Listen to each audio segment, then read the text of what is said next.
Oi, eu sou a Flávia. Eu sou a Isabela. E você caiu no Angu de Grilo.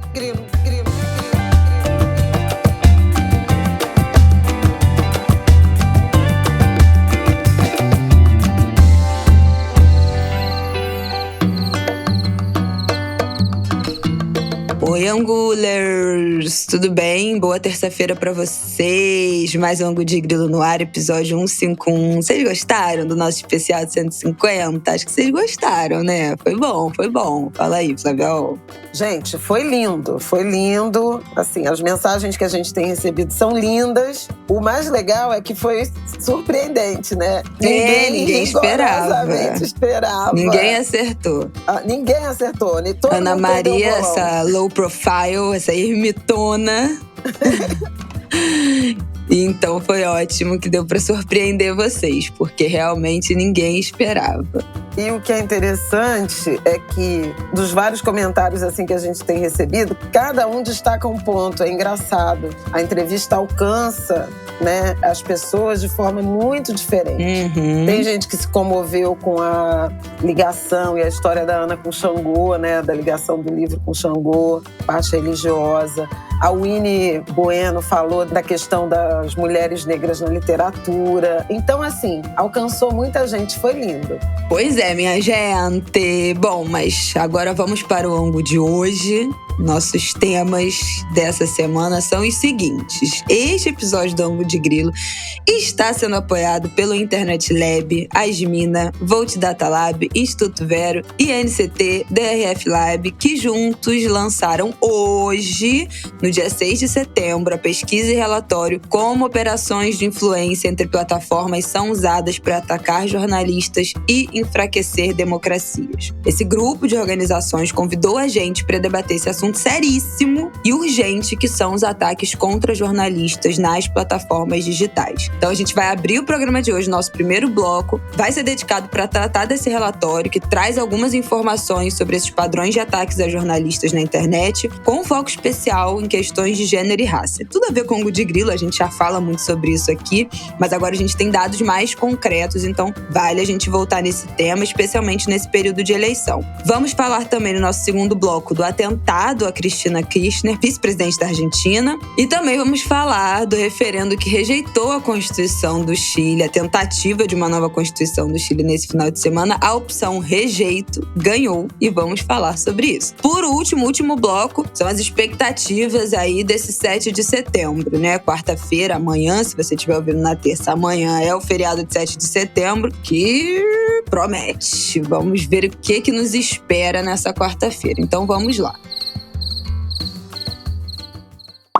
A independência do Brasil completa 200 anos agora em setembro. Se você quer entender o que realmente aconteceu em 1822, se você quer conhecer uma versão mais completa dessa história, a dica do Angu, de novo, para vocês, é o podcast Projeto Querino. Por exemplo, vocês sabiam que quem decretou a independência não foi o Dom Pedro I, e sim a esposa dele, a Maria Leopoldina? E vocês sabiam que o braço direito do Dom Pedro nesse processo, o José Bonifácio, tinha um projeto para acabar com a escravidão já logo ali, depois da independência? Essa e outras histórias você encontra lá no podcast do Projeto Querino. E são histórias não só sobre a independência, mas também sobre outros momentos super importantes da história do Brasil. Todos os 8 episódios já estão disponíveis, é só você buscar aí Projeto Querino no mesmo aplicativo em que você já escuta podcast, e também dá para ouvir tudo pelo site projetoquerino.com.br. Se você já ouviu, eu queria dizer que tem muita gente que está ouvindo de novo, tá? Para conseguir pegar mais detalhes ali da história. A apresentação é do Tiago Rogero, a consultoria em história é da Inaê Lopes dos Santos, a produção é da Rádio Novelo e o apoio é do Instituto Ibirapitanga. Vai lá ouvir o Projeto Querino, hein, Anguler?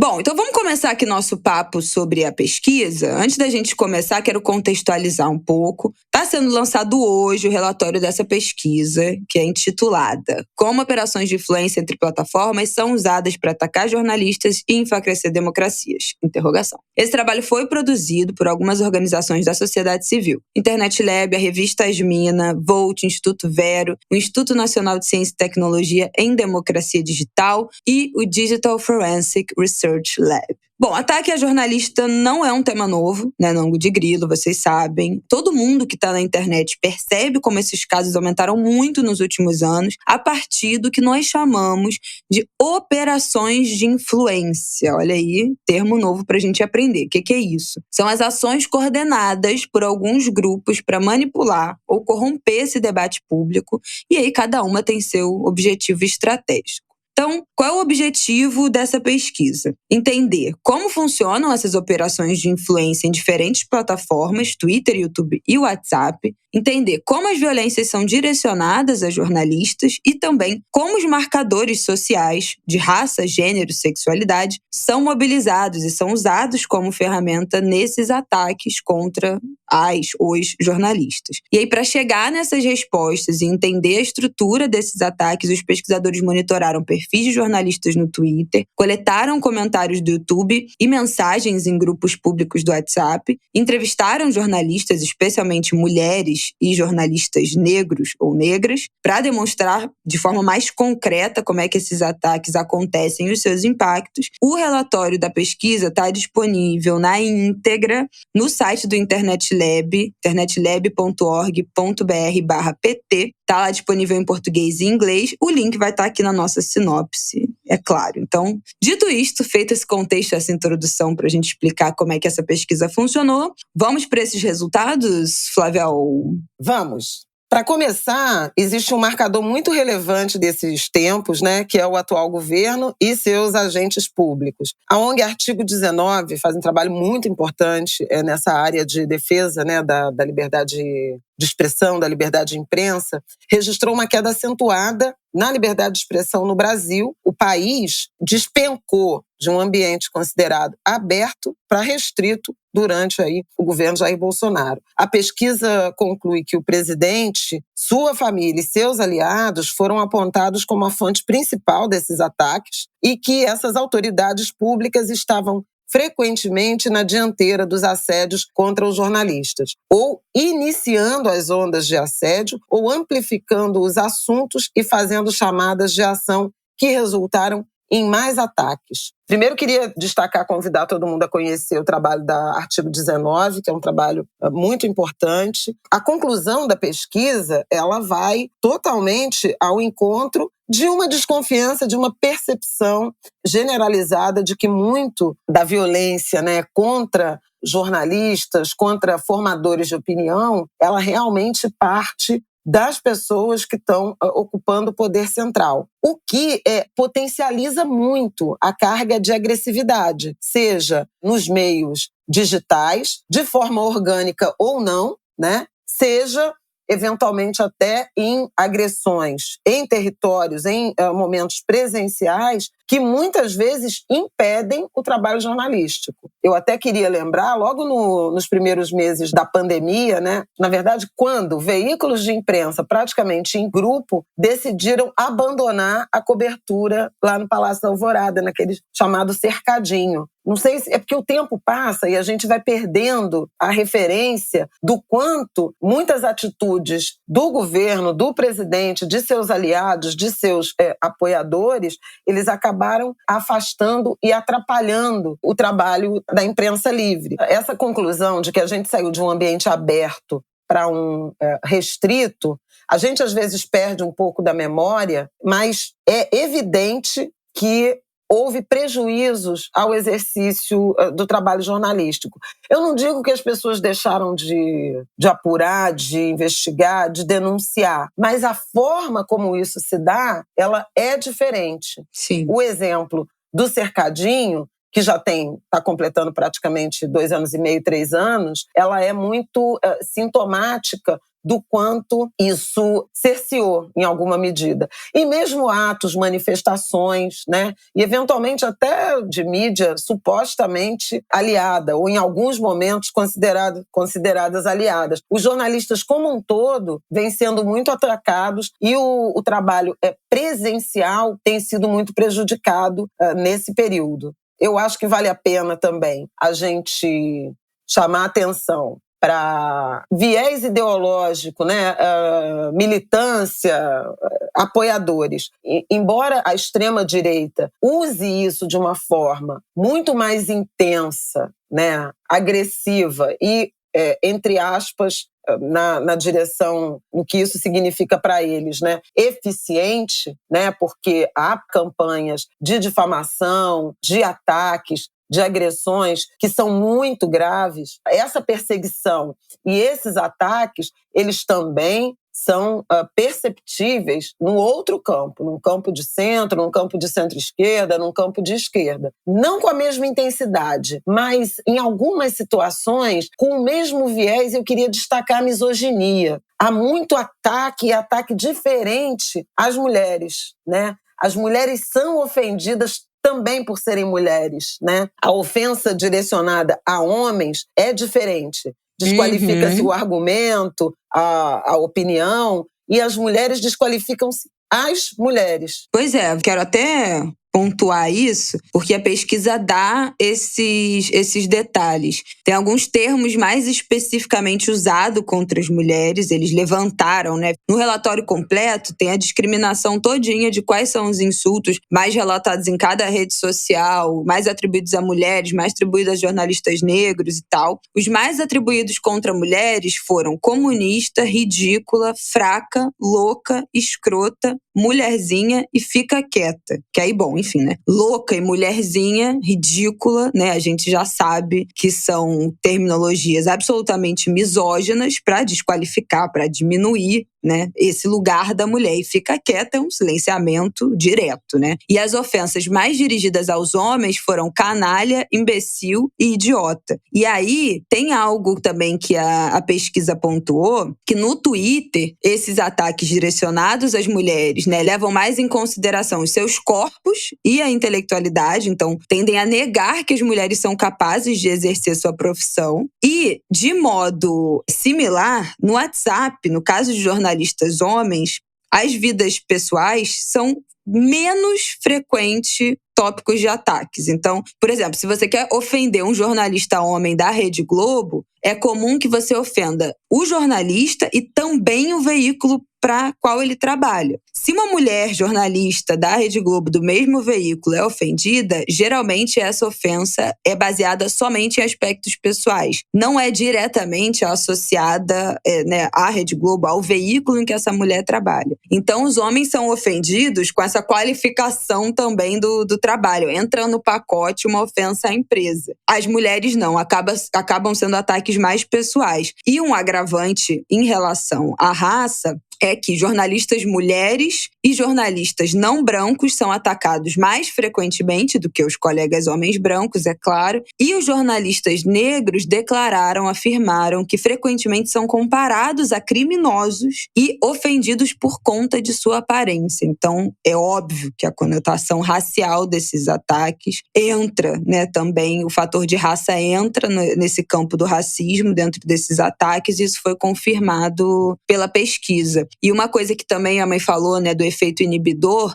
no relatório completo tem esse dado, né, que os ataques e essa pressão não faz com que os jornalistas deixem de trabalhar, né? Não faz com que deixem de apurar, como ela disse, mas que pode estar sutilmente, né? A constância, a repetição desses ataques pode sutilmente acabar desencorajando os jornalistas ou causar alguma forma de hesitação. E eu queria até te perguntar, mãe, se em algum momento você sente, especialmente no Twitter, né, que é a rede que você sente que você é mais atacada, se você pensa duas vezes, se você, não vou nem postar isso porque eu sei que vai dar polêmica, se essa hesitação, se você já deixou de compartilhar pensamentos, reflexões, análises jornalísticas, especialmente no Twitter, por conta dessa onda de ataques que é muito frequente lá. Compartilhar conteúdo, não. Eu nunca deixei de compartilhar os conteúdos que eu acho relevantes, sejam meus, sejam de colegas, esse tipo de coisa. Mas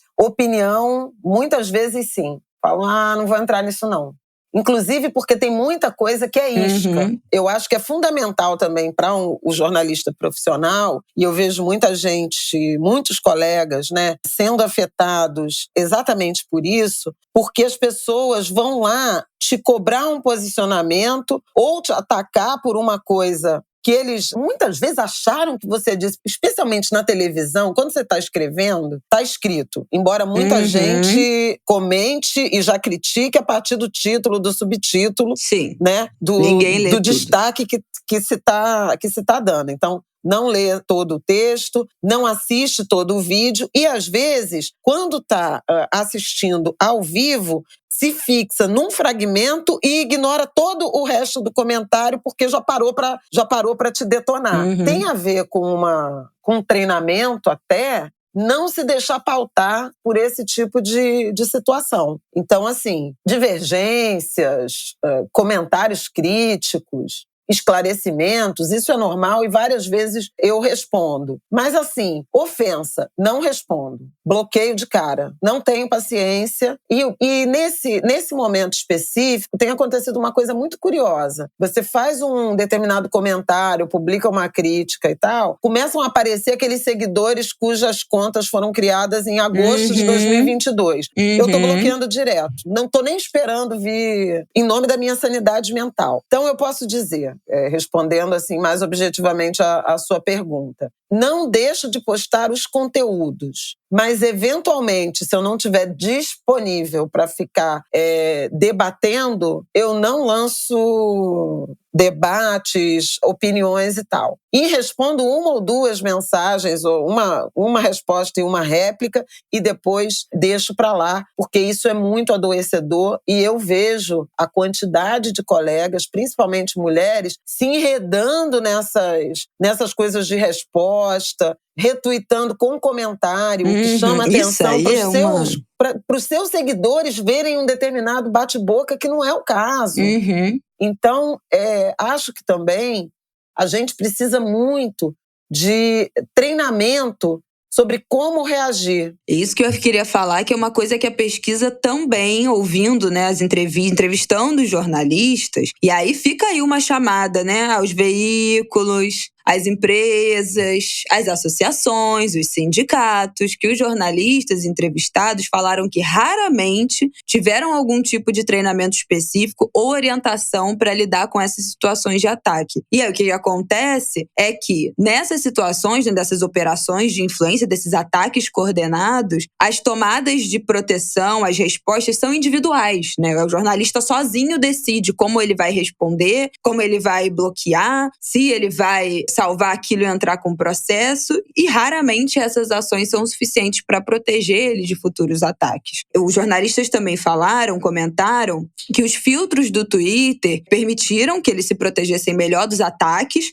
Foi isso que a minha mãe falou, né? Tem uma opção nas configurações do Twitter que você consegue nem receber, na verdade, as notificações, nem aparece para você as respostas que são de perfis que não te seguem, perfis que foram criados e não tiveram e-mail confirmado, perfis que não têm foto. Então é um jeito de filtrar. A pessoa consegue te responder, mas você não recebe as notificações desses perfis. Então é um jeito de você se blindar um pouco de olhar esses ataques. O Instagram, por outro lado, segundo o jornalista, não oferece, né, essa possibilidade de bloquear esse conteúdo abusivo. Você não consegue deixar de ver, isso é verdade. As notificações do Instagram chegam ali para você. Você pode bloquear alguns termos, né, de comentários que você não quer receber e tal, mas não tem um filtro que seja assim mais amplo. E pode permitir que só responda quem te segue. Quem te segue. Também é um jeito de você bloquear essas operações de influência. Agora, os jornalistas precisam ser treinados para isso, né? As empresas precisam treinar os jornalistas para atuar, para estarem nas redes sociais. Porque se faz parte do trabalho jornalístico, você tá lá compartilhando as notícias que você trabalha, você tá lá compartilhando os comentários que você faz, você ter as suas matérias, a sua imagem, o seu corte do seu comentário compartilhado nas redes oficiais das empresas, dos canais em que você trabalha, e aquilo ali te deixar vulnerável para receber esses ataques, essas empresas precisam dar esse tipo de treinamento. Então, o que fazer? A quem reportar? Tem algum grupo, algum setor especializado, ainda mais nesse momento de eleição, né, dessas operações, vão ficar cada vez mais crescentes nesse último mês aí que a gente tem desse primeiro turno, depois eventualmente um segundo turno. Isso vai escalar, já tem escalado, né, nos últimos anos.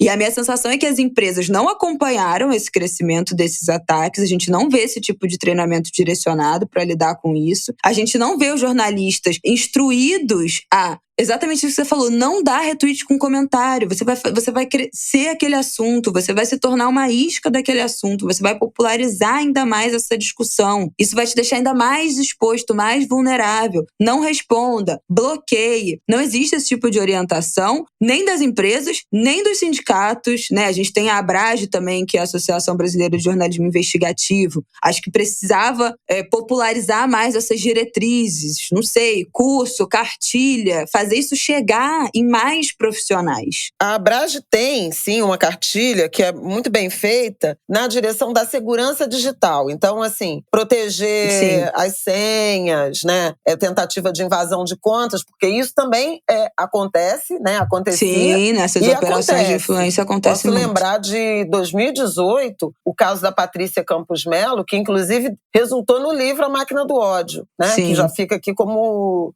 dica. Patrícia é uma das entrevistadas do relatório que tem várias aspas dessa experiência que ela viveu, dessa perseguição. Foi absolutamente traumática, foi de uma intensidade, né? A violência política, né? O assédio que a Patrícia sofreu naquela ocasião, porque ela publicou uma série de reportagens que abriu a tampa dessa estratégia das milícias digitais, lá na eleição de 2018. E a partir daí, ela sofreu muitos ataques. E a família também. Foram investigar o pai. O pai dela foi atacado. O filho dela foi atacado. Ela foi ameaçada com mensagens dizendo: eu sei onde é que você mora, esse tipo de coisa. E aí, isso que a Isabela está falando é super importante, porque não pode ser o próprio jornalista ou seus familiares, seus amigos, que tem que fazer esse monitoramento das redes, dos ataques, né? Fundamental um trabalho preventivo. Então, hoje, a gente já sabe. Se você vai publicar uma denúncia, se você está trabalhando em algum tipo de reportagem que envolve denúncia, que vai ter algum tipo de prejuízo ou que vai desagradar a esse alvo, a esse grupo que está no poder, é fundamental que você já previamente, antes de publicar, já tome as medidas de reforço da segurança digital, da segurança física, avise a sua família, vai sair um negócio pesado, preste atenção quando for circular nesse momento, porque assim, obviamente que ninguém está imune, é impossível você eliminar todos os riscos, mas criar dificuldades para quem quer te ameaçar e te atacar é absolutamente fundamental. Então, se você está num momento de uma exposição, né, de temas delicados, de enfrentamento, é bom tomar essas medidas. E que os veículos designem pessoas para ler e para identificar essas mensagens. Porque é horrível. Eu lembro de uma colega, não vou citar nome aqui para não expor mais, mas assim, que o namorado resolveu ler as mensagens nas redes sociais. E o namorado que ficou numa situação assim, de absoluta indignação, querendo matar deprimido, com medo. Aí ela se deprimiu mais ainda por conta... Porque, assim, uma pessoa que tem envolvimento emocional contigo, a gente não pode ler, porque realmente dá vontade de partir para a violência ou de fugir do país. Entende?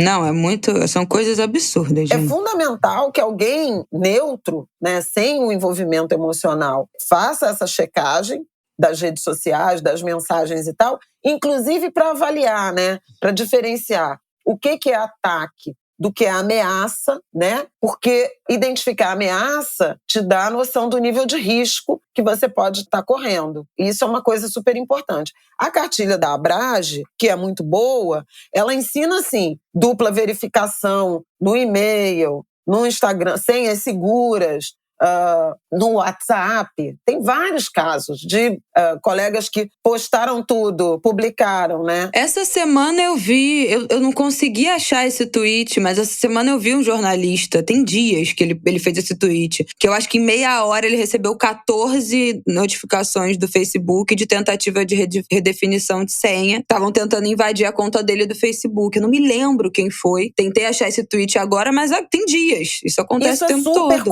Isso é super comum. Comigo acontece bastante, assim, posto a coluna do Globo, né, com uma crítica, e aí recebo aviso de tentativa de invasão da minha conta, principalmente no Facebook. Mas também já tentaram várias vezes no Twitter. E eu nem soube, porque o meu e-mail do Twitter não é o e-mail que eu uso normalmente. E aí outro dia eu entrei por acaso e vi, assim, a quantidade. Só que como eu não confirmei, eu tenho dupla verificação, com senhas seguras. A Isabela sabe da minha obsessão. Eu nem sei as minhas senhas. Eu nem sei. Se eu perder insuportável. As minhas senhas são todas de arranjos muito complexos e estão anotadas num caderno que fica em casa. Eu falo assim, qual é a senha do Globoplay? Sabe assim, eu quero assistir, qual é a senha da Netflix? Eu só quero assistir o negócio. Ih, tem que ver lá não sei aonde. Tem uma configuração, e maiúsculo e minúsculo, e caracteres especiais, e... É isso. É uma Posso loucura. até dar uma dica? Vale a pena dar uma dica de treinamento de segurança? Claro. Então, é assim. Primeiro você tem que fazer senhas seguras com maiúscula, minúscula, número, caracteres especiais. E aí, normalmente os aplicativos te indicam uma senha que é impossível, né? Então eu tive uma dica de um especialista, um estudioso, né, de segurança digital, que ele fala assim, você pode usar palavras do seu dia a dia, mas alterando as vogais. Então, por exemplo, você pode lembrar que a sua senha é tesoura, mas em vez de você escrever tesoura, porque se você fizer se passar por um escaneamento, é uma palavra que existe, você tem que transformar tesoura numa palavra que não existe. Então, tiziri, tesoura, tesouro, botar tudo em vogal, digamos, sei lá, vou pegar uma outra palavra, vaso. Você vai falar vaza, ou vese, vise, voso, vuso. Então você sabe que é vaso, mas só você sabe que você usou uma outra vogal. E como indicação de número, para não ter correlação com datas de nascimento, aniversários de família, você usa a hora do momento em que você... Só que você tem que anotar isso. Gente, então, por exemplo, isso, né? A gente tá aqui gravando. É maravilhoso que, tipo assim, ninguém vai saber, ninguém vai invadir a sua conta se for uma senha que não existe, que você não tem como. Você não lembra, não há você não lembra, possibilidade. exatamente. E eu não tenho, porque assim, uma coisa comum das pessoas é botar a mesma senha em tudo, né? Uma senha universal. Não dá, né, gente? Eu não faço mais pra isso. cada coisa. Eu fiz durante muitos anos, não faço mais. Não invadam minhas coisas, não tentem que vocês não vão conseguir, que agora eu tô toda segura. Então você pode usar uma data aleatória ou a hora do dia que você cadastrou aquela senha. Por exemplo, agora aqui são 13h25. Vamos supor, caneca é Conoco 13h25. Ninguém vai saber isso, né? Nem você.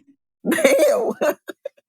Por isso a tentativa de invasão da minha senha. Metade das recuperações de senha é ela mesmo, que quer entrar pra assistir uma simples série, não consegue, vai lá, recupera a porra da senha, cria outra senha. Ai, gente, é insuportável, mas necessário. Além desses treinamentos, eu acho que deveria ter, né, além de um treinamento permanente, sei lá, tipo assim, gente, a gente tem um curso aqui disponível ad eternum, gravado de X horas sobre o que fazer, como se portar, como responder, como criar seus filtros, né? Você entra lá no site, pega, bota o teu e-mail, recebe todos os links para você fazer esse curso. Além desse tipo de conteúdo que eu acho que deveria ter disponível amplamente para sempre, tinha que ter canal de denúncia.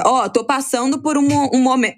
Tô passando agora, acho que tô sendo alvo de uma operação de influência desse ataque organizado. Foi nesse post que aconteceu, foram essas contas que me mandaram. Tem que ter pessoas responsáveis, né, nos sindicatos, nas associações, nas empresas, para identificar, para ver de onde é que sai essa coordenada. E aí, tem a última coisa para a gente encaminhar para o final, da análise da pesquisa de como é que essas operações de influências e esses ataques funcionam em cada plataforma. Então, o Twitter é a plataforma mais problemática, né, a principal fonte desses ataques, e não é só usado como forma de responder a notícias com ataques ao repórter que as publica, é usado para isso, mas não só para isso, mas também para atacar jornalistas, para desviar a atenção do público, né? Isso é algo percebido pelos próprios jornalistas. Então, para desviar a atenção em momentos chaves de discussão, aquela famosa cortina de fumaça, né? Então, além de o repórter coloca uma notícia, coloca uma informação e é atacado, esses ataques também são criados, entre aspas, do nada, para desviar a atenção, para criar cortinas de fumaça em momentos pontuais ali que algo está sendo denunciado. O YouTube traz outro lado dessa estratégia. Como os nomes desses jornalistas atacados acabam aparecendo, ficando em muita evidência em outras plataformas, as pessoas vão para o YouTube para atrair interessados nesses nomes e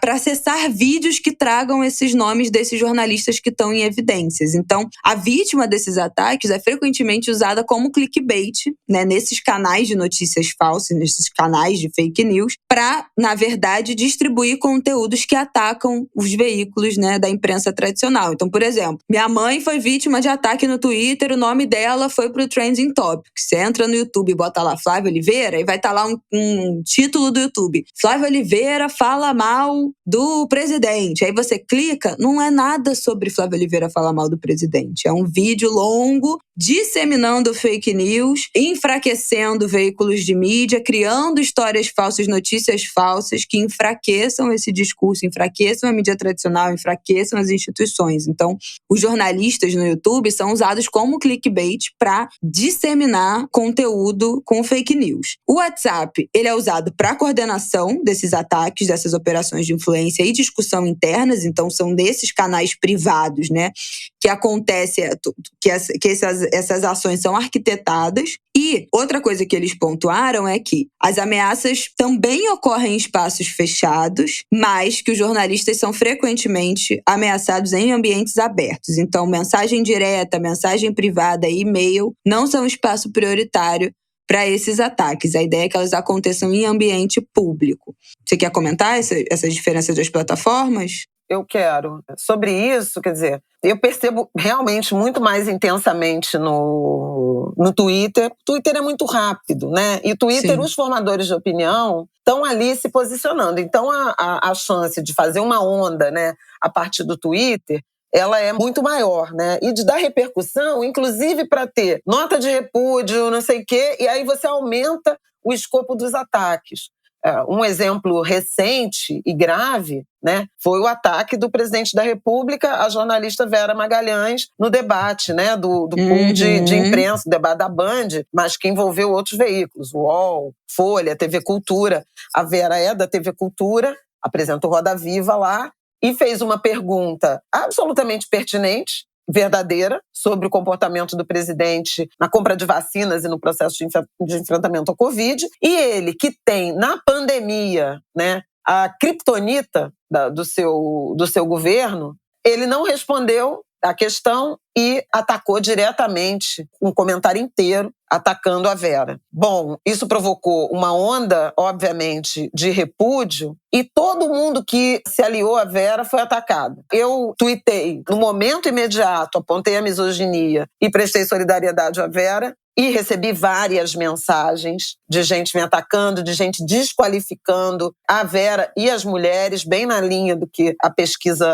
mostra, querendo dizer que bateu, levou. Então, como se fosse proporcional você fazer uma pergunta e, em vez da autoridade responder a pergunta, eventualmente defendendo o seu legado, atacar o jornalista fosse a resposta válida. Então, não ficou somente na Vera. Quem se posiciona, quem se alia, quem presta solidariedade, também é atacado. Miriam Leitão sofreu intensamente, inclusive com referências à tortura que ela sofreu na prisão durante a ditadura, né? A Miriam foi torturada com uma cobra, né, na cela. O filho do presidente recentemente postou fazendo referência a isso. Então veja que é muito tóxico, muito violento, né? Não é de confronto de ideias ou de questionamento ou de defesa sobre um determinado trabalho, uma determinada denúncia, não gostar do trabalho de um jornalista, não concordar, querer replicar, isso é natural. Mas esse nível de ataque, de desqualificação, em que em alguns casos suspeitam dos nossos sentidos, né? Nos ofendem com privação de sentidos. Você não leu, você não ouviu o que ele disse, você não leu o que está escrito. Como assim, gente? Como é que eu vou comentar se eu não ouvi? Óbvio que eu ouvi, só que eu tenho uma opinião diferente. Isso é muito louco, entendeu? né? Eu sinto muito isso às vezes também, não dentro dessa, eu acho que eu não sou mais alvo, já fui, mas não dentro dessas operações de influência com política, porque não é mais minha parada, nunca foi minha parada, na verdade. Eu já fui atacada por fã-clube, outra galera, que também faz ataques coordenados, mas em outro sentido. Mas esse negócio do tipo, não, mas você não entendeu, né? Eu entendi, eu só não concordo. Pois é. Eu só não acho isso. E tá tudo bem, beleza, entendeu? Mas eu não acho, eu li, eu entendi, eu não sou burra, eu não sou, né, não sou ignorante, eu sou capaz de compreender o que essa pessoa falou, do que ela faz, da estratégia que ela toma. Enfim, se quer que seja. Mas eu não concordo. E as pessoas querem, de qualquer jeito, fazer com que você retire o que você disse e concorde com o que elas estão falando. Mas do não é esse jeito, o ponto. Né? É, claro, óbvio. Do pior jeito de dizer que você não leu, que você não ouviu, que você não assistiu, que você não entendeu. Então, assim, é uma construção muito louca, né? Que a psicanálise pode ajudar a explicar. Mas o que eu queria dizer é que isso, para terminar, dói, sabe? Dói muito. Não é verdade que as pessoas...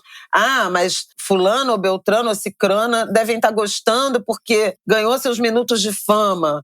Que ótimo que eles estão fazendo isso, porque sinal que eles sentiram, estão incomodados, então é o que seu trabalho está rendendo, está repercutindo. Defender isso, achar que o preço para um trabalho ser visibilizado é sofrer ataques, é muito errado. Porque isso machuca muito intimamente. Faz você visitar sentimentos muito antigos, sabe? Assim, faz você se questionar, te fragiliza emocionalmente, né? Te alcança, sim, sem dúvida alguma, alcança, machuca. Muitas vezes a gente vê colegas até fazendo referências depois a momentos, que saudade que eu tô, sei lá, da minha infância no interior, sabe? E você vê que é claramente um caminho de fuga, de dor, de buscar um acolhimento que não está ali nas redes. E muita gente não compreende isso.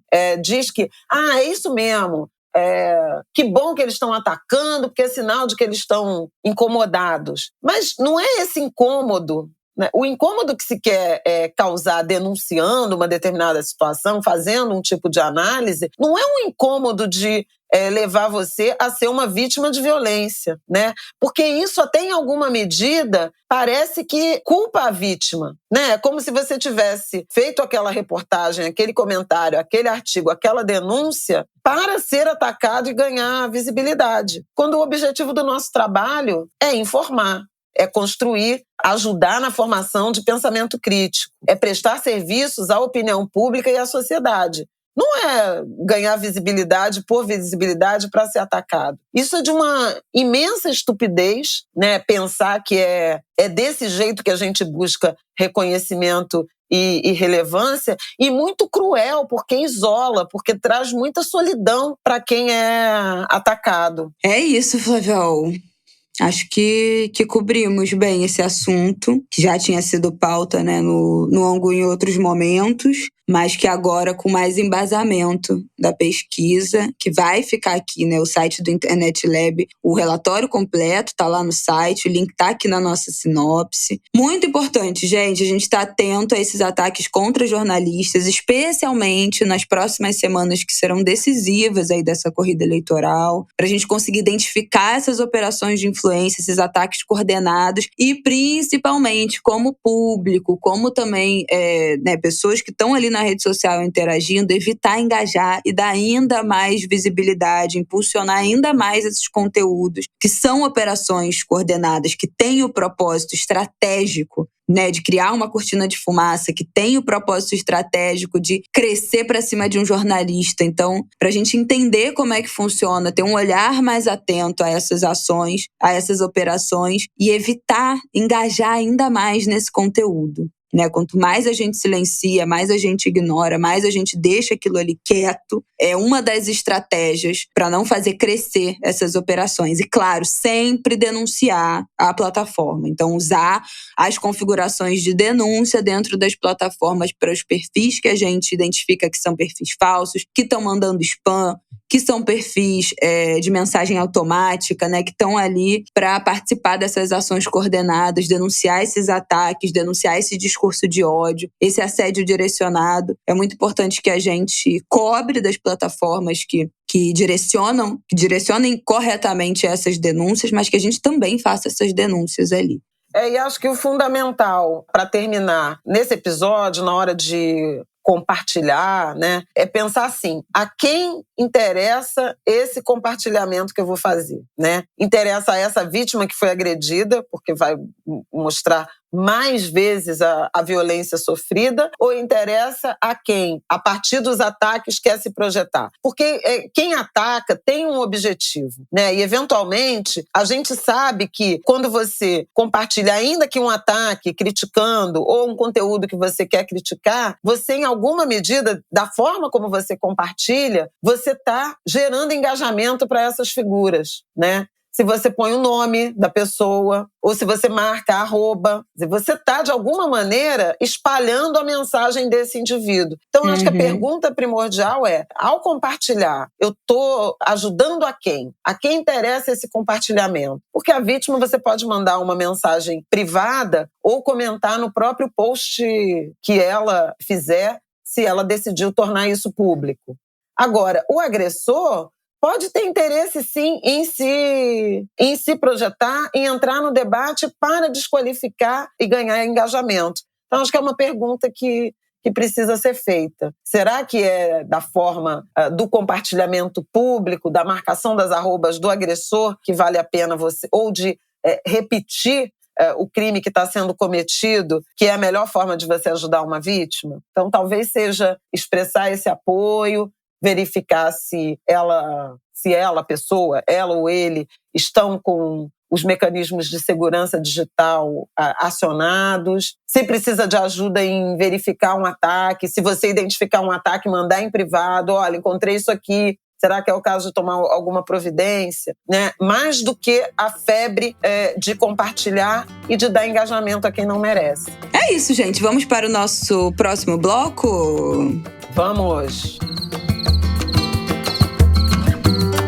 Bom, nesse próximo bloco a gente vai fazer um mashup, uma junção aí de temas. Acho que a gente pode começar pelo atentado, né, contra a vice-presidente da Argentina, Cristina Kirchner. Bom, a essa altura, todo mundo já sabe o que aconteceu, né? Ela quase tomou um tiro na cara. Não tem outro jeito de falar isso.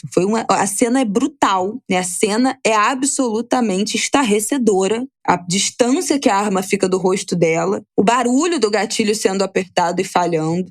A gente, assim, teve a 1 milésimo de segundo de presenciar uma das cenas mais brutais da história, dos ataques mais grotescos que a gente poderia enfim, perceber gravado em vídeo aquela distância. É uma coisa horrorosa, gente, assim. Acho que todo mundo ficou muito chocado, né, com isso que aconteceu. O que a gente tem de novidade é que o Fantástico, né, do domingo, consultou 2 peritos para entender o que poderia ter acontecido, e as informações que a gente tem até agora é de que a arma estava alimentada, mas não estava carregada. Então a arma tinha bala, mas ela não foi engatilhada, né? Ela não foi municiada. Então tinha bala dentro da arma, mas o cidadão, como é o nome dele? Fernando Sabag Montiel, apertou o gatilho sem engatilhar, sem trazer a bala pro disparo, e por isso a vice-presidente não foi atingida. Esse cara foi preso. Que nasceu no Brasil, né? Ele nasceu no Brasil. Que nasceu no Brasil. Filho de um chileno e de uma argentina, mas a história dele de vida é na Argentina. Sim. Então, o primeiro momento,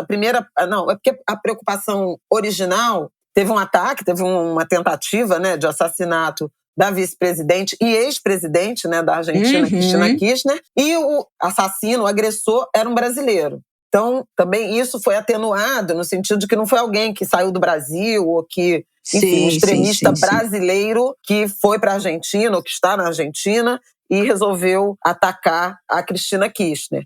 É uma pessoa que nasceu no Brasil por acaso e tem uma história com a Argentina. Hoje é segunda-feira, né, que a gente está gravando. A namorada dele foi presa. O processo agora está correndo em sigilo. Exatamente, essa é a novidade. Mas a desconfiança de que ele pode não ter agido sozinho. Não pode. Que a primeira hipótese era de que é um lobo solitário, um cara desnorteado, desequilibrado. Pode não ser isso. Então, investigações em Ele já andamento. tinha anotações criminais por porte ilegal, né, inadequado. Não sei nem se ilegal, mas ele em 2021 ele já tinha sido detido por causa de porte ilegal de arma. E aí foi o que a gente já falou. Volte a alguns ângulos de grilo. Quem é anguler sabe que a gente falou outro dia desse negócio de lobo solitário, né? Não existe lobo solitário. Ninguém age sozinho. Muitas barreiras falharam para que, né, muitas coisas deixaram a desejar, muitos processos, muitas camadas falharam para que um cidadão chegasse com uma arma carregada na cara da vice-presidente da Argentina, né? Então, desde o momento em que ele consegue essa arma sem poder, né, tem esse porte ilegal de arma sem ter o direito, né, de andar com essa arma, de ter essa posse dessa arma, até a segurança, né, que foi uma coisa muito criticada, inclusive na Argentina, que a Cristina Kirchner tem o maior aparato de segurança argentino da história, e mesmo assim esse aparato falhou. A informação que o Ariel deu logo depois, Ariel Palacios, né, nosso amigo jornalista, deu logo depois desse atentado, foi que ela tem uma escolta de 100 policiais federais, a maior escolta da história da Argentina, e mesmo assim essa escolta falhou. Tudo indica que esse Fernando, né, o cara que tentou cometer esse ataque, que cometeu esse ataque, né? Ele tem uma tatuagem que remete ao nazismo, que ele flerta ou participa, né, de grupos neonazistas. Então, não tem muito lobo, não tem esse negócio de lobo solitário, né? São muitas camadas que promoveram essa possibilidade desse atentado. E aí essa namorada dele também teve as comunicações dela monitoradas, né, depois que ele foi preso, depois que tudo aconteceu, e acabou sendo presa, e agora tudo corre em sigilo de justiça, e a gente vai receber aí atualizações à medida em que, né, o processo legal andar. Mas muito esquisito. A gente já tinha falado aqui recentemente dessa situação da Argentina, dessa instabilidade política absurda, né? Para além da instabilidade econômica, da inflação, a gente falou como é que esse governo, como é que o Alberto Fernandes estava na corda bamba dentro desse jogo político, e a situação ficou ainda mais. Imediatamente, né, foi decretado feriado, as pessoas foram para a rua se manifestar, porque, gente, é uma coisa impensável, uma cena daquela com a vice-presidente do país, uma coisa horrorosa. Independente de que lado político você esteja, é uma atrocidade aquilo. Então, foi muito chocante. É uma atrocidade, mas não é trivial. Tem alguns pontos que eu queria destacar nesse episódio da Argentina. O primeiro é essa mobilização imediata, né, o Alberto Fernandes, inclusive eu vi algumas críticas da oposição, porque ele decretou um feriado na sexta-feira, né, no dia seguinte à tentativa de homicídio, para que os argentinos pudessem se manifestar. E manifestação na Argentina é quase, né, uma regra. Dia tem. Né? Eles estão que inveja. Em estado de manifestação permanente. Mas houve sim, eu conversei com o Ariel na quinta, na sexta-feira, e ele disse que a mobilização alcançou não apenas os peronistas, que é uma força política muito forte, mas também manifestantes, população de outros matizes, né, ideológicos, na direção de repudiar o que aconteceu e de chamar atenção para o risco democrático que uma atitude como aquela representa e de repudiar, portanto, e reafirmar o seu apreço pela democracia. Isso não é trivial, foi muito importante. A Cristina foi alvo desse atentado num momento em que houve um pedido de prisão, né, pelo Ministério Público da Argentina, de 12 anos para ela por envolvimento, casos de corrupção que estão sempre sendo investigados e envolvem a família Kirchner. E aquela confusão toda ali na porta da casa dela é porque desde esse pedido do Ministério Público tem manifestantes se revezando em vigília, ali em solidariedade a ela, em protesto contra o Ministério Público, contra o Judiciário. E foi aproveitando esse ambiente de comoção e de muita aglomeração, que o assassino, o suspeito, o acusado, ele se infiltrou ali naquele momento. Então também tem uma relação com esse ambiente de crise. A outra coisa é mais uma evidência desse ambiente de violência política que está marcando a América do Sul. E aí eu queria ler o tweet, o comentário que eu achei mais apropriado, que foi do Gustavo Petro, o presidente da Colômbia, que recém assumiu, a gente também já falou dele, e ele diz o seguinte: o atentado à Cristina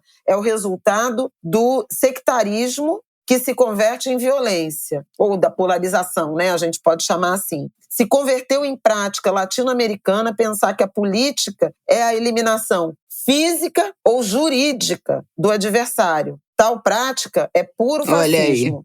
A política deve ser liberdade. Eu achei muito um tweet, mas que entrega tudo, né?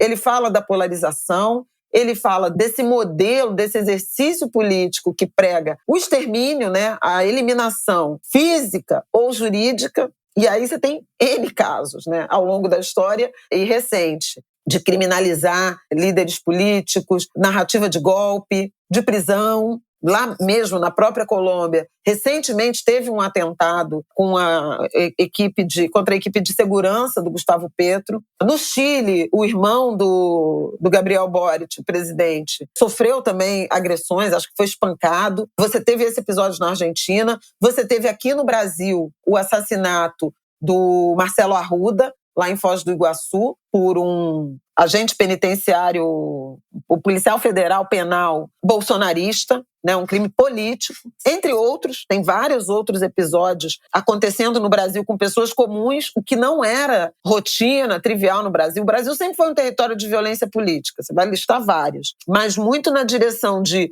um candidato ou um político contra seu adversário. Isso acontece aqui no Rio de Janeiro, por exemplo, na Baixada Fluminense, o zero e vezeiro, infelizmente, né? Mas agora você vê desavenças políticas de gente comum se transformando em agressão de todos os tipos e, no limite, até homicídio. Então, é um sinal de alerta muito perigoso. A gente já falou disso aqui também quando comentou o Marcelo Arruda e o assassinato do ex-primeiro-ministro do Japão, num país insuspeito. Então, é realmente um momento brasileiro, sul-americano, latino-americano, global, de um extremismo político que tem levado à violência física, à violência homicida. E a última coisa que eu quero comentar sobre o episódio da Cristina Kirchner, eu não sei se você ouviu, se os angolanos ouviram, mas a arma do crime era uma pistola, né, um revólver, que foi fabricada há 40 anos. Sim. E aí é sobre essa reflexão em relação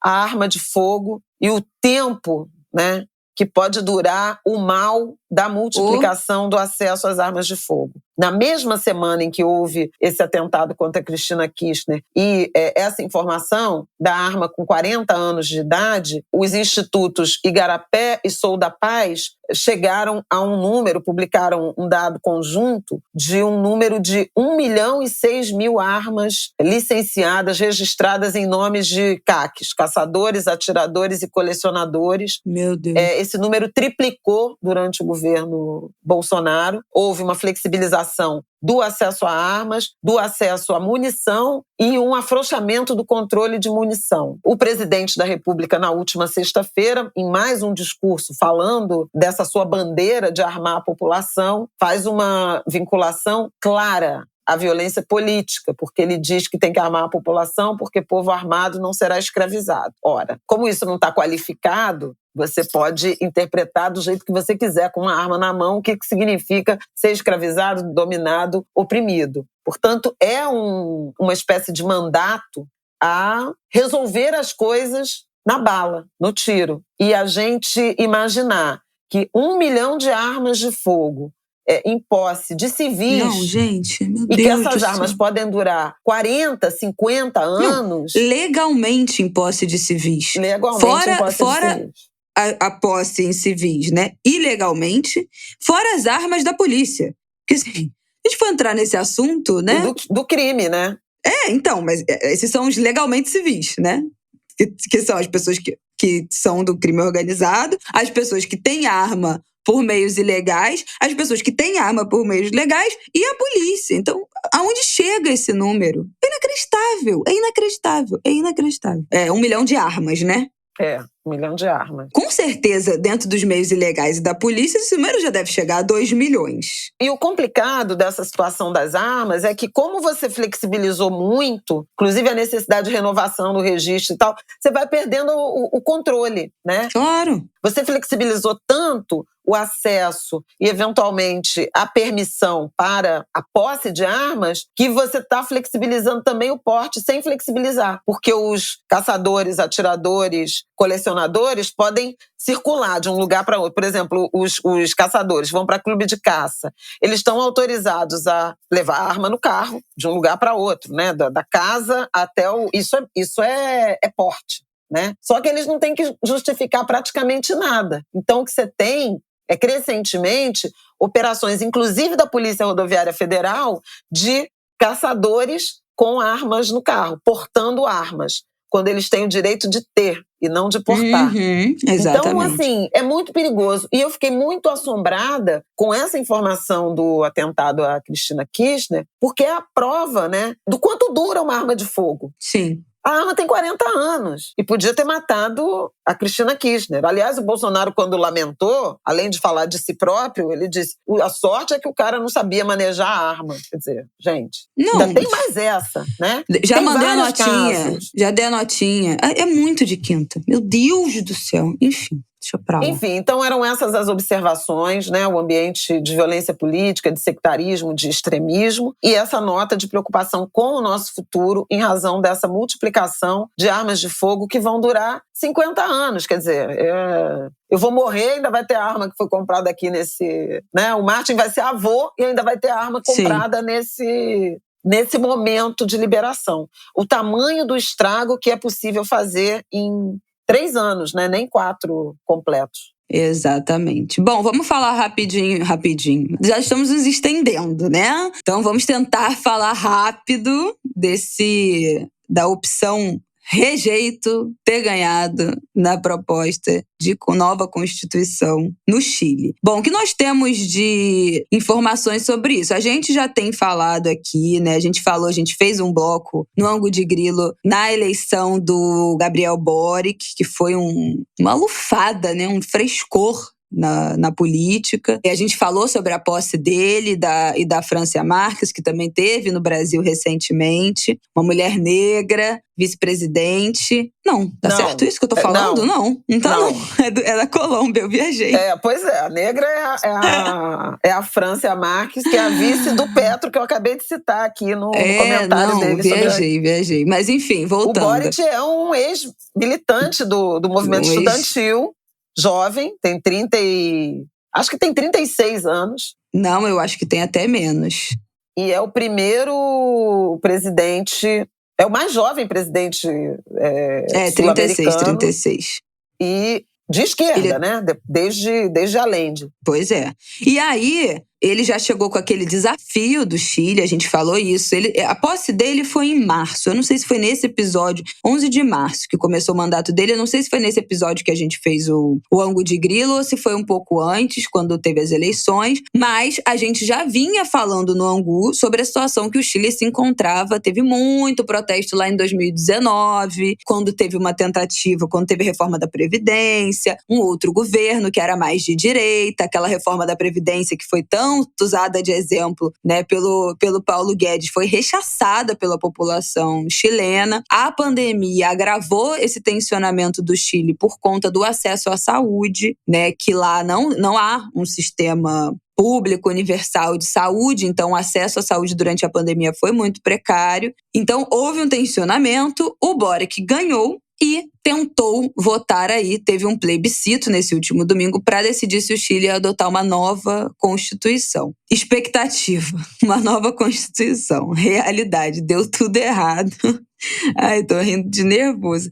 Deu tudo errado, 62% da população rejeitou, escolheu entre as opções aprovo, rejeito, rejeitou a Constituição. E aí tem alguns pontos pra gente trazer sobre essa rejeição. Eu quero puxar esses pontos rapidamente aqui, a partir da coluna da Silvia Colombo, na Folha, podemos deixar aqui na Ótima nossa jornalista, sinopse. Entende muito de América Latina, América do Sul. E ela citou 5 pontos chaves para a gente entender por que o Chile rejeitou essa Constituição.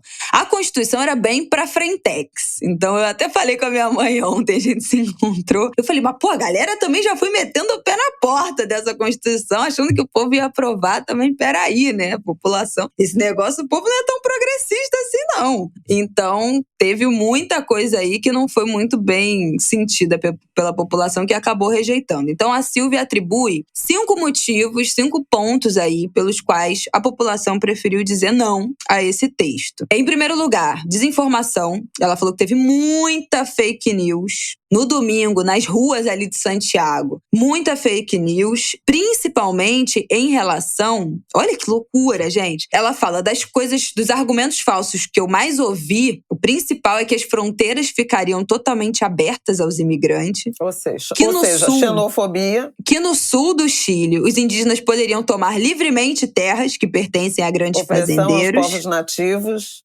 E até mesmo que o governo se transformaria em dono de casas e apartamentos das pessoas para que cobrem das pessoas aluguel. Obviamente, nada disso tá no texto. Então, muita fake news rolando. Segundo estratégia de fake news típica da extrema-direita global. Olha as operações de influência. Exatamente. Isso também, né? Disseminação de fake news faz parte dessas estratégias coordenadas. E a esquerda, o campo progressista que queria aprovar essa Constituição, não soube informar, esclarecer. A desinformação graçou e venceu. É muito curioso, né? Porque as manifestações que deram, né, na convocação da Constituição, e foi tudo muito adiado por um longo tempo também por conta da pandemia. A gente falou aqui a experiência da formação dessa Assembleia Constituinte, que foi incrível, porque tinha paridade de gênero. Então, a presidente da Constituinte era uma parlamentar de origem indígena. Tinha muito significado tudo o que aconteceu no Chile. Muitas manifestações de rua que levaram ao presidente anterior a se render e a convocar a Constituição que lá está vigente desde 1981, ainda da ditadura do Pinochet.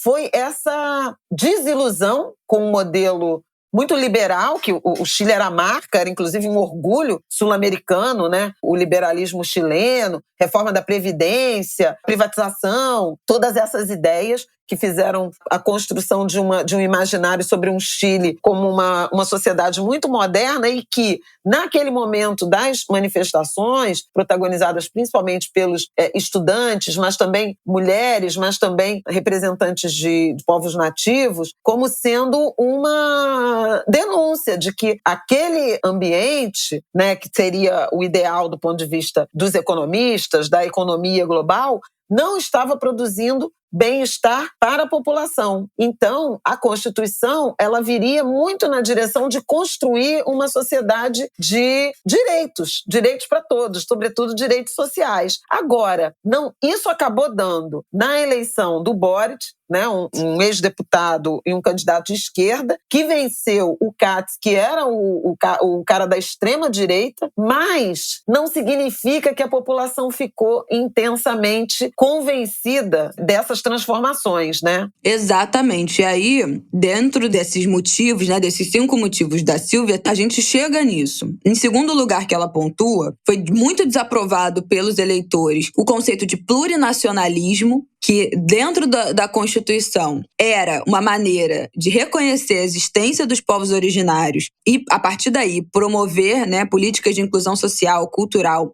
e idiomática, mas que foi interpretado de que esse conceito dividiria os chilenos, deixariam de ser um só país e valores culturais e religiosos estariam em risco, além de que abriria brecha para a reivindicação territorial que ameaçaria a propriedade privada e daria benefícios econômicos exclusivos para essa população. Enfim, isso aí a gente já tá, esse tipo de visão a gente já está mais do que acostumado aqui no Brasil, né, em relação à população indígena e à população negra. Que esse conceito, as pessoas já acham que é privilégio, né?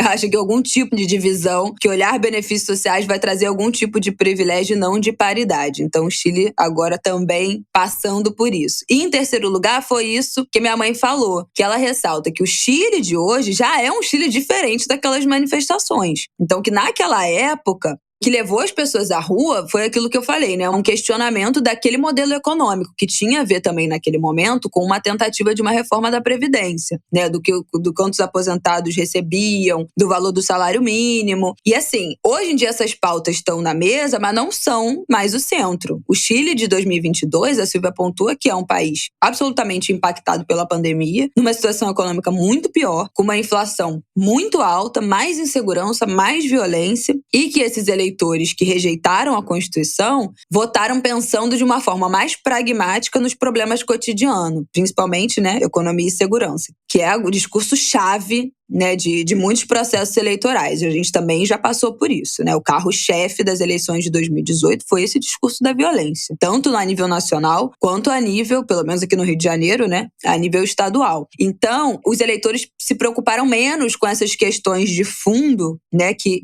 inicialmente foram o gatilho para mover esse processo dessa nova Constituição. Foi isso que a minha mãe acabou de apontar. E na dúvida, né, eu acho que a população tende a resistir, né? O próprio Boric, já na reta final, começou a defender aprovar para reformar, quer dizer, aprovar a Constituição para fazer os ajustes com ela aprovada. E a campanha do não fez rejeitar para reformar, o que faz muito mais sentido, né? Se você vai reformar, é melhor você começar de novo. E aí deu-se um impasse. A gente tem comentado aqui da crescente impopularidade desses candidatos que vencem as eleições, mas frente aos extremistas de direita, mas que têm condições limitadas de governabilidade. Está acontecendo não tem com vida Boric, fácil. a gente já falou disso, a gente já falou, do Biden, né? É o exemplo mais evidente do quanto o trumpismo ainda vive, mas o Macron na França, isso está acontendo mundo o Alberto afora. Fernandes também derrotou o Macri. Fernandes, exatamente. E uma cagada o próprio também. Pedro tá lá, vai ter suas não vai ter vida fácil também. Falamos disso aqui. Essa é uma questão. E a outra coisa que aí tem um lamento e curioso é que pela primeira vez nesse referendo a população foi obrigada a votar. O comparecimento foi recorde. Não era obrigado. Isso foi uma coisa que ela pontuou. Teve obrigatoriedade do voto e com uma multa alta a quem não fosse. Então, 80% dos eleitores cadastrados foram votar. E aí, chegou voto de gente que não tinha se manifestado, não vinha votando, né? Porque não era obrigatório. Então, as pessoas que estavam ali alheias, nesse caso, foram obrigadas com uma multa alta a votar. E aí, no final das contas, se mostraram contrários. Então, para ter uma ideia, a opção de rejeição da Constituição, da nova Constituição, teve mais voto do que o próprio Boric nas últimas eleições. O rejeito teve 7.800.000 votos e o Boric foi eleito como presidente mais votado da história do Chile, com 4.600.000 votos. Teve quase 3 milhões de votos a mais o rejeito. Então você vê como a obrigatoriedade fez com que as pessoas fossem votar e aí rejeitaram. Quem estava alheio aos processos eleitorais acabou rejeitando. E por último, ela fala que é um episódio que pode parecer menor, mas que teve muito impacto. Olha, gente, eu juro por Deus, eu tive que ler 2 vezes esse parágrafo para entender do que ela estava falando. Porque eu falei, não é possível, acho que tem algum erro de digitação. Mas na semana passada, durante essa campanha, né, do Aprovo, teve um espetáculo de show, performance, para 3.000 apoiadores do Aprovo em campanha pela aprovação da nova Constituição. E um grupo chamado Las Indetectáveis, As Indetectáveis, fez uma performance em que eles Ai, gente, é muito surreal. Tudo é muito surreal. Retiravam do ânus de um dos atores uma bandeira chilena em afirmação de que o voto simbolizava o aborto do velho Chile. Né? Enfim, juro por Deus, está escrito isso, consistia em retirar do ânus de um dos atores uma bandeira chilena. Enfim, óbvio que isso deu absolutamente errado. Tanto os organizadores da campanha do Aprovo, como o governo, vários líderes da oposição também, a galera do rejeito, repudiaram essa performance. E aí, a Silvia fala que dentro das pessoas que ela entrevistou, né, nas ruas em Santiago no domingo, várias citavam esse episódio como um dos motivos pelos quais rejeitariam a nova Constituição. Então, assim, foi a pá de cal de um negócio que já não estava mais muito firme. Na semana anterior, isso aconteceu. E aí veio o não, que é uma vitória da direita, que é uma derrota brutal pro Boric. E aí aguardemos cenas dos próximos capítulos de como é que vai ser esse desenrolar a partir dessa rejeição da nova Constituição. Vou deixar aqui o link na nossa sinopse, né, de pontos que tinham da Constituição. Vocês já devem ter visto aí nas notícias, mas tinham várias coisas. Tinha direito ao aborto, tinha novas regras, fim do Senado, criação de 2 câmaras, tinha sistema de justiça indígena, tinha proposta de paridade de gênero, questões de água, de neurodiversidade. Tinham vários pontos muito interessantes, mas que a população rejeitou. É isso, Flavel? Vamos pro nosso próximo bloco, que esse ângulo já está imenso, precisamos terminar? Vamos. Vamos lá. Então, amanhã, se você estiver ouvindo isso na terça-feira, amanhã, 7 de setembro, feriado nacional. 200 anos da independência. Ai, meu Deus. Ai, me dá vontade de rir, de tanto desânimo que me dá tratar disso. Mas vamos lá, vamos rápido. A independência que fez nação independente pelas mãos ou pelo domínio do filho do mandatário original. É inacreditável, né? É sensacional. Inacreditável. Só eu lembro da voz de Thiago Rogério falando isso no Projeto Querino. Que o Brasil, uma nação em que a independência continua na mão da coroa. Enfim, é deprimente. Enfim, mas vamos lá. Muito se falou desse 7 de setembro. O coração de Dom Pedro veio ao Brasil para comemorar esse marco histórico. Aliás, tudo preparado. O Emicida falou, né, no show, que a gente não precisa mais importar o coração do colonizador, porque nós temos muitos corações batendo aqui. Achei muito bonito isso. E aí, Flávia, o que a gente espera desse 7 de setembro? Vai ter manifestação, vai ter ato, vai ter ataque às instituições democráticas, com certeza? Isso com certeza no bolsonarismo é algo, né, difícil de cravar. Assim como na medicina, nem nunca, nem sempre. Tem uma expectativa muito grande, porque o presidente da República, seu campo, estão investindo fortemente nessas manifestações, nesses atos, né? Praticamente transformando a celebração do bicentenário da independência em ato de campanha deles próprios, né, do bolsonarismo, usando, obviamente, o verde e amarelo, cores, o símbolo da pátria. Bolsonaro voltou a repetir muito enfaticamente o lema integralista ou fascista do Deus, Pátria, Família, né, Deus, Pátria, Família, Liberdade. Falou, inclusive, isso sobre o coração de Dom Pedro, que causou um mal-estar em Portugal. Esse era o lema do ditador Salazar, e houve um desconforto, porque foi uma ditadura que fez muito mal, obviamente, como fazem as ditaduras a Portugal. Mas, enfim, o que há? Uma informação de que na parada militar de Brasília serão gastos 3 milhões e 300 mil reais, quase 4 vezes o que se gastou na última parada militar, que foi em 2019, né, no pré-pandemia. Então, você vê o tamanho do investimento, que em tese é um ato de governo, um ato patriótico, mas que está sendo sequestrado, como foram outros símbolos nacionais, para a campanha de Bolsonaro. E aqui no Rio de Janeiro, não vai ter a tradicional parada militar do 7 de setembro, que sempre foi, desde que eu me entendo por gente, na Avenida Presidente Vargas. Isso será substituído por um ato no posto 6, com a presença do presidente, quer dizer, quase um showmício, um comício, com exibição de navios de guerra da Marinha na praia de Copacabana e da aeronáutica, de caças da aeronáutica, também em Copacabana. A questão é um pouco, e nenhum analista consegue responder sobre isso, se Bolsonaro usará essa aglutinação. Primeiro, o tamanho dela, né? Quem é que vai atender ao chamado? Se vai ser algo robusto, no sentido de mostrar uma adesão, uma aprovação popular a esse governo e a reeleição, algo que as pesquisas não estão mostrando, né? As pesquisas mostram um Bolsonaro, eu não vou dizer desprezível, né? Robusto, mas limitado, como se ele tivesse batido no teto, ali nesse teto de 30%, entre 25% e 30% dos brasileiros, o que é muito, né? Para o que ele representa do ponto de vista de um projeto político, né? Mas que não é a maioria. Então, até aqui as pesquisas eleitorais continuam indicando uma preferência pelo ex-presidente Lula, em que pese o fato de que Lula também parou de subir. Está lá naqueles entre 47%, 44% e 47% de intenções de voto, e ainda parece vencendo no segundo turno, né? Em havendo segundo turno, com uma certa movimentação aí dos candidatos da dita terceira via. Tanto Ciro quanto Simone Tebet subiram em intenções de voto desde o início da campanha eleitoral, combinado com as entrevistas para o Jornal Nacional e o primeiro debate, em que Bolsonaro foi muito mal e Lula não foi bem também, né? Há que se reconhecer isso. Ciro e Simone foram realmente os destaques do debate e se tornando, principalmente ela, mais conhecida, ela acabou aglutinando votos. Né? Muito bom, mas não muda nada.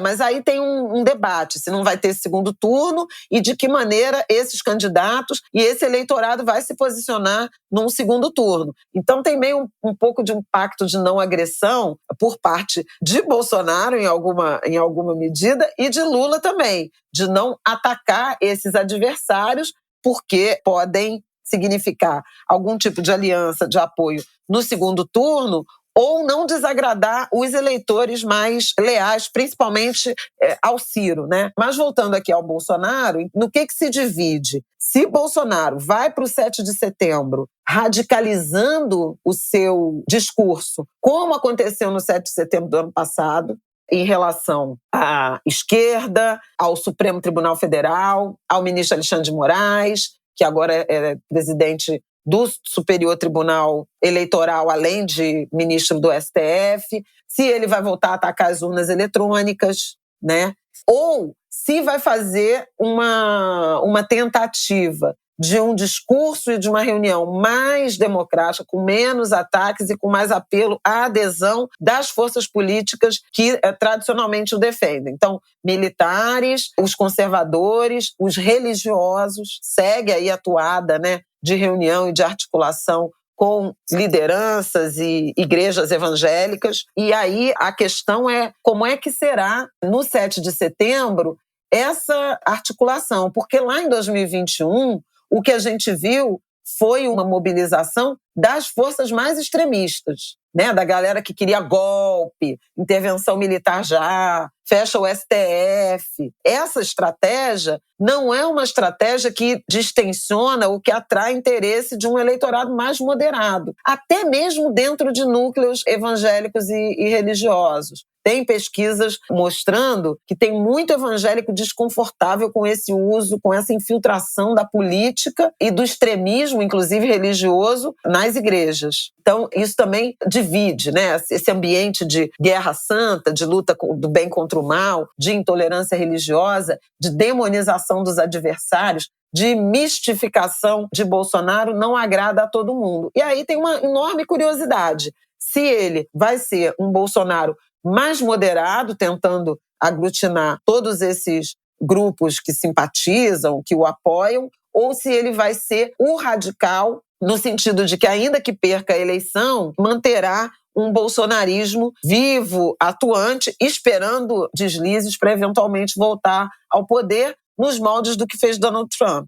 A cartilha, né, do bolsonarismo, ela é muito parecida com a do trumpismo, dessa aproximação com o fundamentalismo religioso, cristão, com a xenofobia, né, com a intolerância em várias formas e com o questionamento ao sistema eleitoral e democrático, com a demonização dos adversários, né, que é essa construção que faz parte aí do extremismo político que o presidente da Colômbia se referiu, e eu lembrei aqui no episódio do ataque à Cristina Kirchner. Então, assim, não tem uma resposta definitiva, mas o que dá para dizer é que esse 7 de setembro, ele pode nos dar indicações muito evidentes, né, de adesão, apoio popular a Bolsonaro. 2, a estratégia do presidente nessa reta final, nas 3 semanas que antecedem o 2 de outubro, que é o dia da votação. Meu palpite, baseado apenas em vozes da minha cabeça, façam suas apostas, baseado apenas em vozes da minha cabeça, eu acho que ele vai adotar um tom mais moderado, porque ele só tem a perder, né, se radicalizando mais. Ele não vai trazer mais pessoas com um discurso mais radical. Quem apoia ele restritamente segue lá, né? Aqueles 30% continuam ali. Então ele só tem a perder se ele radicalizar mais. Então acho que ele vai manter um discurso moderado, mas os seus apoiadores, e aí seus filhos, suas famílias, a família, os apoiadores, as pessoas do governo, acho que podem adotar um discurso mais radical, né? Tentando se distanciar um pouco da imagem dele, mas radicalizando um pouco o discurso. Esse é o meu palpite. Eu acho que seria muita burrice ele chegar metendo o pé na porta. Mas ainda assim, eu acho que o discurso que ele adotar e esse meu palpite aí da galera do entorno dele radicalizar o discurso vai dar tudo aquilo que a gente já tá cansado de saber. Nota do Supremo, repúdio das organizações, as instituições vão se posicionar, os ministros do Supremo Federal vão ser atacados, vão se posicionar. Aquela ladainha toda que a gente já tá acostumada, que toda semana tem as respostas aos desagravos do Bolsonaro e seus apoiadores. Então, eu acho, meu palpite é o que vem por aí. Mas estaremos atentos a esse 7 de setembro, a esses atos organizados. Estou muito curiosa. Para mim, a grande questão é se as pessoas vão, né? Se esses apoiadores, se esses 30% estarão lá. Pois é. Com que mensagem, né? Exatamente. Se estarão e com que mensagem? Acho que há uma grande curiosidade em relação a isso. Acho que outras forças políticas não estão se mobilizando, inclusive por medo desse ambiente de violência política. E é muito sintomático, né? Que uma data nacional não significa muito para muita gente, mas significa algo, né? Para alguém, ela tenha sido sequestrada, apropriada, né? Completamente. Pelo governo, quando deveria ser uma data de, se fosse o caso, né, de celebração nacional. E aí fica a dica, claro, de observar o que vão ser essas manifestações, de se proteger, no caso, por conta dessa violência cotidiana, né? Tomar cuidado, se vai sair com adesivo de candidatos adversários, se vai sair com roupas, com camisas, com camisetas, com bandeiras. Vai ser um dia tenso. Há né? Eu acho que é razoável tomar algumas precauções, na linha do que a gente já comentou, né? Em relação a tudo que a gente vem comentando aqui ao longo desse episódio mesmo. E se informar, né? E aí a gente tem Projeto Quirino. Exatamente. Né? Mulheres na Independência, que é um podcast também super interessante, já indicamos aqui no... É um exclusivo Globoplay, se vocês não acharam. Teve gente que quando a gente indicou, não achou. Tá lá no Globoplay. E o Projeto Quirino, a gente já falou E Projeto Querido fala desse processo de independência, acho que é no primeiro episódio logo, né? Sobre esse processo de independência. Falei lá no começo do episódio de hoje. Mas dica cultural aí pro 7 de setembro, ouvir Projeto Querido para entender como é que foi esse processo de independência e por que não há exatamente nada pra gente comemorar nesse dia. Pois é, e aí já deixo aqui também a dica de um livro, que é o livro do podcast Mulheres na Independência. A Independência do Brasil, as mulheres que estavam lá, é um livro de Heloísa Starling e Antônia Peregrino na organização e que conta a história das 6 mulheres que estão contempladas nesse podcast. Eu ouvi no sábado o episódio sobre a Maria Quitéria, é incrível. É incrível. Que mulher foi essa? E aí desloca para o centro do mundo, Cachoeira, na Bahia. Então agora disputa com Irajá. É por isso Cachoeira, que tu gostou. na Bahia, agora disputa com Irajá o título de epicentro do mundo. Ou na Independência, pelo menos, né? Tudo começa em Cachoeira e tudo começa em Irajá, minha gente. Tudo começa. Todo mundo já sabe. Quem é Anguler já sabe, mas é um livro que eu super recomendo, é fininho, vale dar de presente. Outro livro que eu queria indicar... não, mas aí é para a próxima sessão, né? Esse aqui já tem a ver com independência. Não, então peraí. Eu quero indicar o filme da Laís Bodansky, A Viagem de Pedro, que tem o Cauã Raymond fazendo o Dom Pedro I, e é um pouco dos fantasmas que habitam o imperador. Esse que o coração tá viajando por aqui. Ai, gente, coisa cafona. Antes de tudo, cafona. Que coisa cafona aquele coração. Ai, meu Deus, eu não aguento mais essa gente. Que cafonice, que coisa de mau gosto, coisa ridícula, patética. É tudo de podre, não dá. Meu Deus do céu. Socorro. Então, olha só, A Viagem de Pedro está nos cinemas. Tem o filme do Jorge Furtado, O Debate, que também é muito político, né? Ajuda a entender como chegamos até aqui. Não é sobre independência, mas é muito político. Também eu acho que é uma boa opção para o 7 de setembro, para estar aí. Quem quiser viajar em outra dimensão pode assistir Maria, é o filme do Carlos Jardim, sobre Maria Bethânia. Ele estreou também na semana passada. Eu acho que é a chance de a gente ter um bonito 7 de setembro. É isso, minha gente. Esse episódio enorme já chega, basta. Até semana que vem estaremos de volta com o nosso Ângulo de Grilo.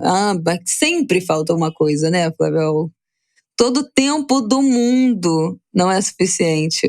É porque eu achei que você ia dar alguma dica, mas já que você não vai dar, aí é uma sessão de aplausos mesmo. A Serena Williams, que se despediu das quadras, né? A maior. Foi eliminada, né, na segunda rodada lá do US Open. Primeiro de duplas com a irmã Venus. Foi a última partida que elas jogaram juntas, partida oficial. Também perdeu, foi eliminada e anunciou a sua saída das quadras aos 40 anos, ela que é a maior atleta, seja homem e mulher, independentemente de gênero, do tênis de todos os tempos. E uma das maiores atletas em todos os esportes de todos os tempos. Pois é. Porque ela ganhou 73 títulos, 23 do Grande Slam, então mais que o Nadal. Não, e tudo que ela virou para além do tênis. Exatamente. O ícone de representatividade, uma mulher preta poderosíssima, um ícone fashion. Gente, ela é tudo de tudo. Tudo de tudo. E quebrou muitas barreiras, né? Ela e a irmã quebraram barreiras de acesso, né? De pessoas negras a esse esporte que era muito branco, elitista. Uma história linda, então gratidão a Serena Williams. E viva Serena Williams. É isso, minha gente. Até semana que vem. Último lembrete, dia 10 agora, próximo final de semana, estreia a exposição Defeito de Cor no Mar, que já anunciamos aqui no episódio passado, só um lembrete. E para vocês não deixarem de visitar. Entrada franca a partir das 11 da manhã. E eu soube que 1h30 da tarde tem uma apresentação da Beija-Flor de Nilópolis. Querido! Será que a gente vai estar lá? Descubra, tem que ir pra saber. Um beijo, gente. Até semana que vem. Até. Bom 7 de setembro para todas e todos.